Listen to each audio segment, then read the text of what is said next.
Manusia tuh senantiasa bisa cope dengan sesuatu kalau dia tahu dua hal. Pertama, dia tahu dengan yang namanya sesuatu yang bersifat kenyataan, satu yang bersifat harapan. Ada realitas, ada kemudian ada yang namanya harapan. Contoh misalnya, dan ketika harapan dan kenyataan ini berbeda atau punya delta, maka masalah tercipta. Benar. Semakin besar kemudian antara harapan dan kenyataan, semakin besar masalah. Oke, coba kita lihat ya. Kalau bahasa Jerman das Sollen dan das Sein kalau nggak salah. Pernah dengar. Pernah dengar ya. Nah, jadi problematika itu tercipta karena ada harapan dan kenyataan yang punya delta. Aku berharap aku dapat gaji 5 juta. Ternyata gajiku 500.000. Itu masalah tuh. Berharap atau berekspektasi? Berekspektasi dan berharap sama. Oke. Nah, tapi kalau misalnya aku berharap punya gaji 5 juta dan gajiku 4 juta, maka masalahku nggak sebesar yang tadi. Oke, nah kalau gitu coba lihat. Bagaimana caranya supaya manusia tidak bermasalah? Ada dua cara untuk cope. Satu, mendekatkan harapannya kepada kenyataan. Yang kedua, mendekatkan kenyataannya terhadap harapan. Oke. Yang lu maksud dengan takdir yang salah, yang lu benar-benar protes, itu adalah ada orang-orang yang menyangka bahwasanya dia berharap sesuatu dan kenyataannya ada di sini, maka dia bilang ini tetap masalah karena gua nggak bisa apa-apa, padahal dia bisa ke sini. Tapi yang dimaksud dengan Islam, dengan takdir adalah ketika ini kenyataannya nggak bisa diubah, maka lu yang harus kemudian mendekatkan harapannya ke kenyataan. Itu takdir. Oke, sebenarnya gini. Safe to say kalau teorinya kayak gitu, takdir dalam Islam adalah untuk membantu orang, bukan berserah sih kata-katanya sih, untuk membantu orang cope. Bahasa Indonesianya cope itu apa? Mendekatkan hope kepada kenyataan. Iya. Karena kenyataannya nggak bisa berubah. Karena tujuannya gini, kalau misalnya ekspektasi sama realita itu jauh berbeda, banget, itu kan yang sumber segala masalah. Betul. Masalah mental. Betul. Ya kan? Betul. Kenapa orang tua sama anaknya suka marah-marah? Kenapa dia kecewa? Kenapa dia frustasi sama stres? Karena selalu terjadinya jauh nih ekspektasi sama realita. Gitu. Betul. Nah, kadang cara cope-nya adalah realitanya dibawa ke ekspektasi. Ya, atau enggak ekspektasinya diturunin ke realita gitu kan. Takdir adalah ekspektasinya diturunin ke realita. Ekspektasinya diturun ke realita. Because realitanya nggak bisa berubah. Nah, tapi gini, oke. Kalau di case-case yang tadi disebut itu bagus. Betul. Jadi kan ada bagus, ada jeleknya. Tapi kalau misalnya orang nangkapnya kayak gini, oh Ustadz Felix bilangnya kita turunin ekspektasi ke realita. Ya, dalam perkara-perkara yang realitanya nggak bisa diubah ya. Nah, realita nggak bisa diubah. Tapi kalau realitanya bisa diubah, nggak. Gue percaya realita bisa selalu diubah. Oke. Given dua, effort usaha sama waktu. Oke. Menurut gue. Ini ikhtiarnya nih, ini ikhtiarnya. Tawakalnya berserah gitu. Betul. Contoh nih, kita berekspektasi punya gaji 10 juta. Tapi realitanya sekarang gaji 5 juta. Sepakat, itu realitanya bisa diubah dan harus diubah. Bisa diubah. Ya. Dan ya udah nggak apa-apa deh, gue jalanin dulu aja. Karena mungkin memang sekarang porsiku segini. Padahal bisa secara proaktif coba lihat job desk-nya yang gaji 10 juta tuh berapa. Apa yang harus dilakuin, tangganya apa, soft skill-nya apa. Kalau dia bisa apa, copy, gitu, dia bisa punya yang sama. Benar. Justru gue lebih setuju skenario di mana realita yang didekatkan ke ekspektasi dengan usaha dan waktu. Nah, itu bukan takdir. Nah, itu namanya di dalam Islam ikhtiar. Ikhtiar, benar. Betul. Nah, berarti kalau ada orang nih realitanya bisa diubah kepada takdir dan dia tidak melakukannya, dia bukan beriman pada takdir, berarti dia malas. Nah, iya. Dan takdir dijadikan tameng. Nah, iya, gue gak sukanya itu. Nah, makanya berarti gue dia punya salah persepsi paham. buruk terhadap takdir. Itu betul kalau itu betul. Karena dia sebenarnya bisa menjadikan realitanya mendekat kepada harapan atau ekspektasi, tapi dia tidak melakukan, maka dia malas sebenarnya. Tapi dia menyalahkan takdir. Makanya zaman sekarang banyak orang-orang Muslim, banyak orang-orang ngelihat orang Muslim malas. Karena kenyataannya sekarang yang banyak adalah ketika mereka punya masalah, mereka bisa berbuat sesuatu, tapi mereka gak berbuat sesuatu. Nah, tapi kedekatan mereka terhadap agama, karena kan tadi takdir itu apa? Salah satu apa? Takdir itu salah satu rukun iman. Rukun iman yang wajib diimani. Diimani gitu kan. Saking dia tanda kutip misalnya taraf berpikirnya belum oke, tapi dia dari kecil diajarin agama, dia tanda kutip buta agama, dan dia percaya takdir. Kepercayaan itu sangat kuat.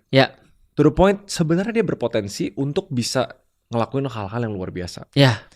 Tapi dulu mama ajarin ini dulu, Al-Quran ini dulu, ini bilang pokoknya dia tuh pinter nih, tapi dia dapat gaji yang pas-pasan, padahal dia harusnya bisa lebih. Tapi dia, ini takdir. Betul. Bahaya.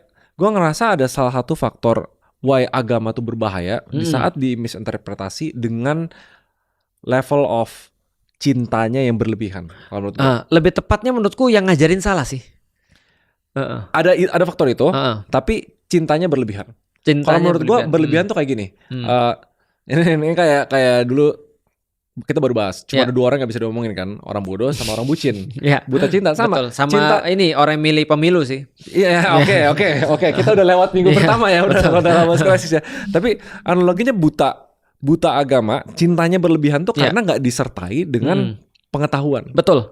Sepakat. Iya kan? Betul. Misalnya kalau kita bucin banget nih sama cewek sampai kayak langsung yakin banget semuanya kita rela ngelakuin, kita beli mobil dan lain-lain. Karena pengetahuan kita nggak dikejar sama. Benar. Nah, agama sering terjadi kayak gitu. Banget. Dan takdir selalu ditamengin. Banget. Dan gue sedih. Setiap gue ngeliat orang berkaca di balik takdir padahal he can do or she can do way more. Betul. Makanya kita sepakati dulu berarti itu bukan takdir kan ya. Tapi itu sebenarnya adalah wilayah ikhtiar sebenarnya. Harusnya wilayah ikhtiar. Ya, kemarin kan kita belajar tentang tawakal ikhtiar. Betul. Kan. Makanya sama istiqomah. Wilayah takdir hanya barang-barang yang nggak bisa dia kuasai, yang dia nggak akan diminta pertanggungjawaban. Yang tadi bagian realitas yang nggak bisa diubah. Contoh misalnya, dan semua orang bisa memaklumi contoh ya. Nah, kenapa nggak kayak gini? Oke, sorry dipotong. Ini penting. Tadi kan gue nanya ChatGPT dulu soalnya. ChatGPT dia sempat ada 2 kalau nggak salah. Lupa tadi namanya takdir mu'allaq yang tidak dan mubrom. Nah, takdir yang tidak bisa diubah sama takdir yang bisa diubah. Oke. Nah, tapi itu masih di satu buku yang sama nggak kalau teori yang itu? Nggak. Nanti aku akan kasih tahu kenapa. Jadi ini pembahasan takdir ini ulama-ulama banyak mengartikan. Tapi menurutku ini salah satu pembahasan yang menurutku ya nantinya akan menimbulkan masalah baru. Nanti aku kasih tahu kenapa mu'allaq dan mubrom itu nantinya akan menimbulkan problematika yang baru. Tapi ini salah satu kayak usulan dari para ulama. Usulan dari para ulama untuk mengkompromikan permasalahan-permasalahan yang bisa diubah dan nggak bisa diubah. Oke, ini penting ini salah satu ya. Oke, berarti kita satu-satu dulu ya. Berarti di dalam Islam kalau kita mau ngambil gambaran besarnya, takdir adalah sesuatu yang kita nggak bisa ubah dan semua orang pasti udah ngerti itu nggak bisa diubah. Semua orang bersepakat dengan sesuatu itu nggak bisa diubah. Contoh, kalau ada karyawan yang datang ke kantor lu, lalu kemudian bilang, lu kemana aja? Ini jam berapa? Jam 11. Lu waktu tanda tangan untuk kerja jam berapa? Jam 8 kan? Kenapa jam 11 baru datang? Dia bilang, udah takdir bos. Lu nggak percaya takdir bos? Lu bilang apa? Kalau gue jadi bosnya, gue bilang gini, takdir lu juga hari ini angkat kaki dari kantor ini. Iya kan? Kalau dia mau main takdir, kita bisa main takdir dong. Iya kan? Gitu ya, kita balas takdir juga kan. Kalau dia nggak terima, loh aku nggak terima, emang salah gua apa? Ya udah takdir. Takdir. Nah gitu kan ya, kita bisa balas begitu. Iya, kita Uno reverse. Jadi kalau salah sekalian kan gitu kan ya. Nah tapi kalau ada sesuatu yang orang-orang semua tahu, contoh ya, kenapa lu datang jam 11? Dia bilang gini, mohon maaf, ibuku meninggal. Realitasnya nggak bisa diubah dong. Ibunya meninggal nih. Kita bilang, kenapa kamu masih masuk kantor? Pulang aja dulu. Ambil waktu. Urusin ibumu dulu. Karena kita semua sudah paham bahwa ini gak bisa diubah nih. Ibunya gak bisa hidup lagi. Kecuali kalau besoknya dia datang lagi, dia bilang ibunya mati lagi. Nah itu ngehe. Udah takdirnya tanda tangan surat resign. Nah betul. Nah itu maksudku kan. Nah artinya kalau kita lihat berarti di dalam Islam takdir itu adalah perkara-perkara yang kita gak bisa ubah. Dan kita yakin itu sudah ketentuan Allah dan pasti baik bagi kita. Kalau gue ngerasa kayak gini ya. Kalau misalnya gender kita. Iya. Kita dilahiri oleh laki-laki siapa, atau perempuan, gimana, betul, ras itu apa? Itu menurut gua oke lah takdir. Itu takdir. Tapi kalau misalnya outcome, misalnya gini, nah ini kontroversi nih. Berapa banyak uang yang gue bisa hasilkan di umur tertentu, itu udah tertulis kalau menurut ini Islam. Itu pilihan. Nah, nanti kita bahas lagi tentang takdir yang lebih berat ya. Tapi di level ini kita bahas dulu, kita sepakati dulu itu pilihan. Itu pilihan. Nah nanti kita akan sepakati takdir mana yang nanti mencakup yang lu bahas.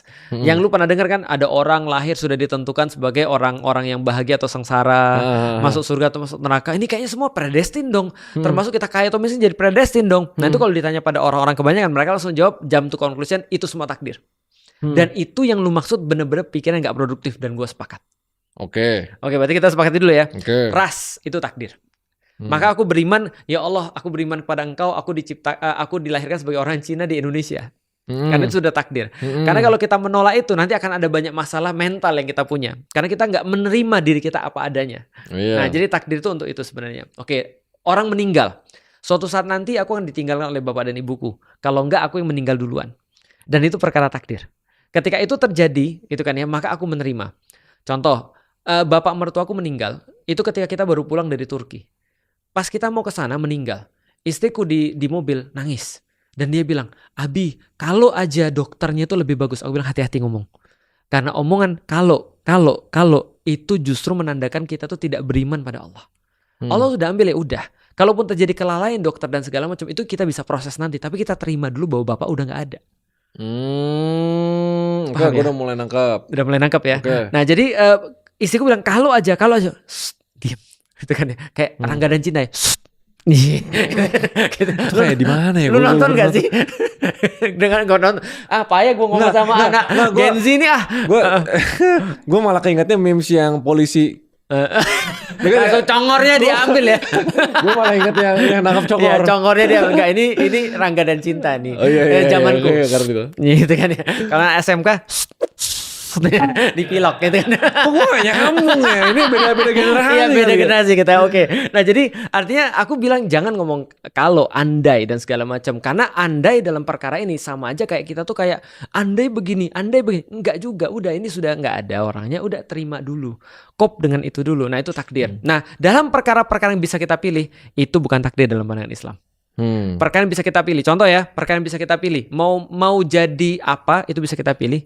Mau kemudian pergi kemana hari ini, mau sholat atau tidak sholat. Nah, karena ada orang-orang di sana banyak. Aku pernah nanya tuh, kenapa kamu gak sholat? Ustadz gak percaya pada Lauhul Mahfud. Udah tertulis aku tuh gak sholat. Nah itu langsung mulutnya diginiin tadi congor. Iya, congornya tangkap kalau kayak gitu. Gue sih kesel juga kalau kayak gitu sih. Nah itu betul, gue sepakat. Nah sekarang kita masuk ke layer yang kedua.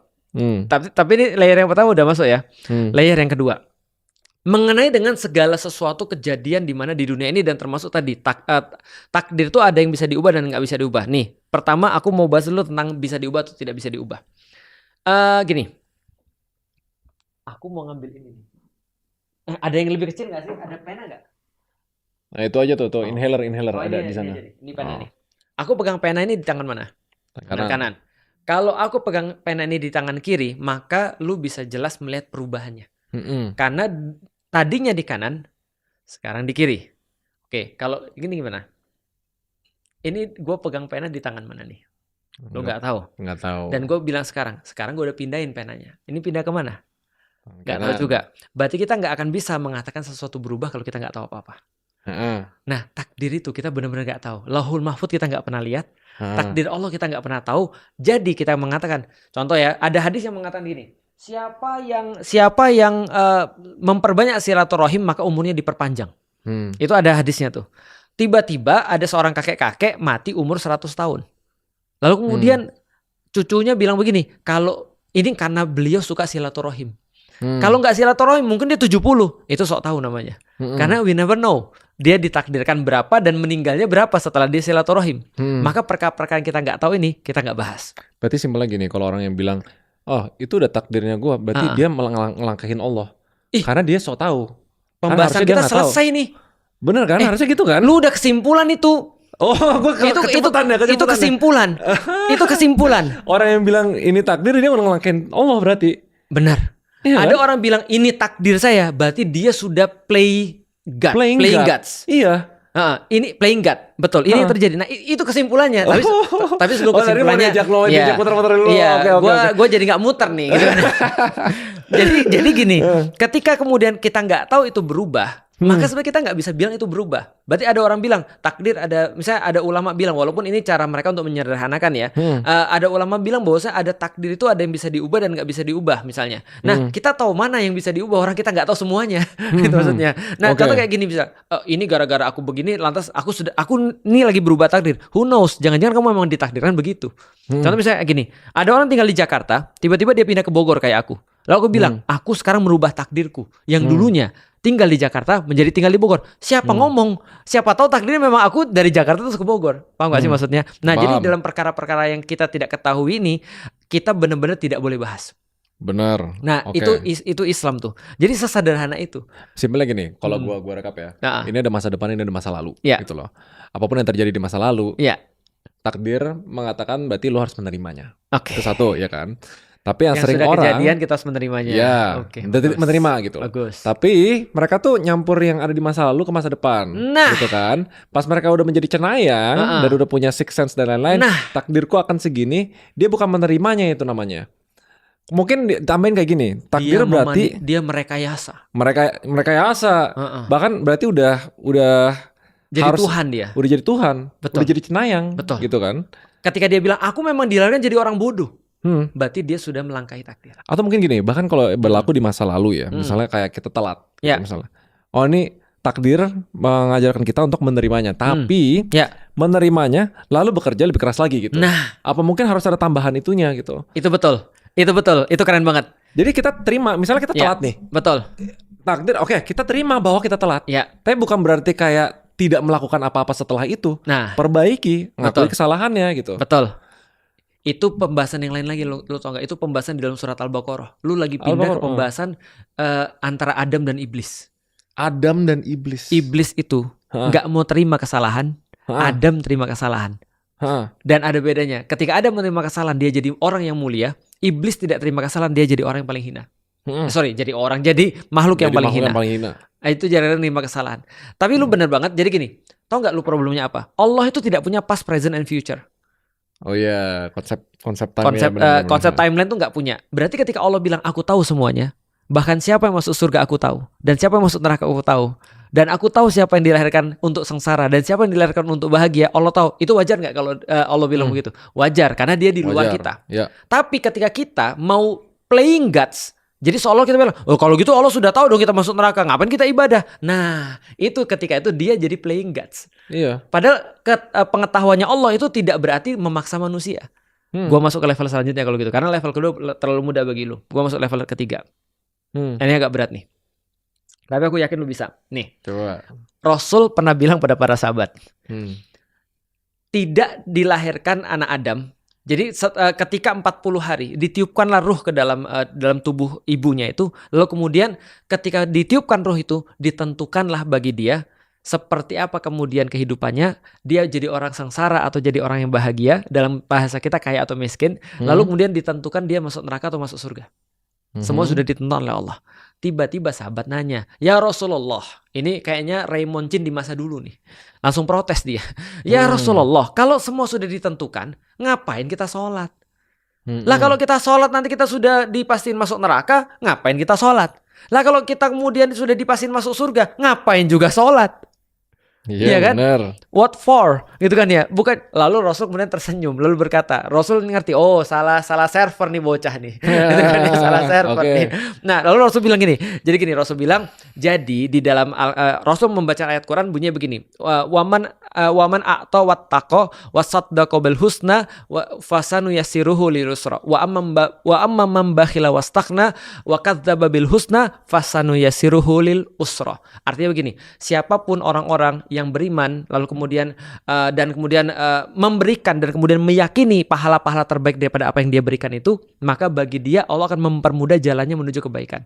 Tapi siapa yang kemudian bakhil, pelit dan merasa cukup daripada merasa diri udah kaya banget gitu maksudnya, dan dia mendustakan pahala-pahala yang terbaik bahwa Allah akan balas pemberiannya itu, maka Allah akan mempermudah jalannya menuju keburukan-keburukan. Artinya Rasul bilang gini, siapa yang berbuat kebaikan Allah akan permudah jalannya ke kebaikan.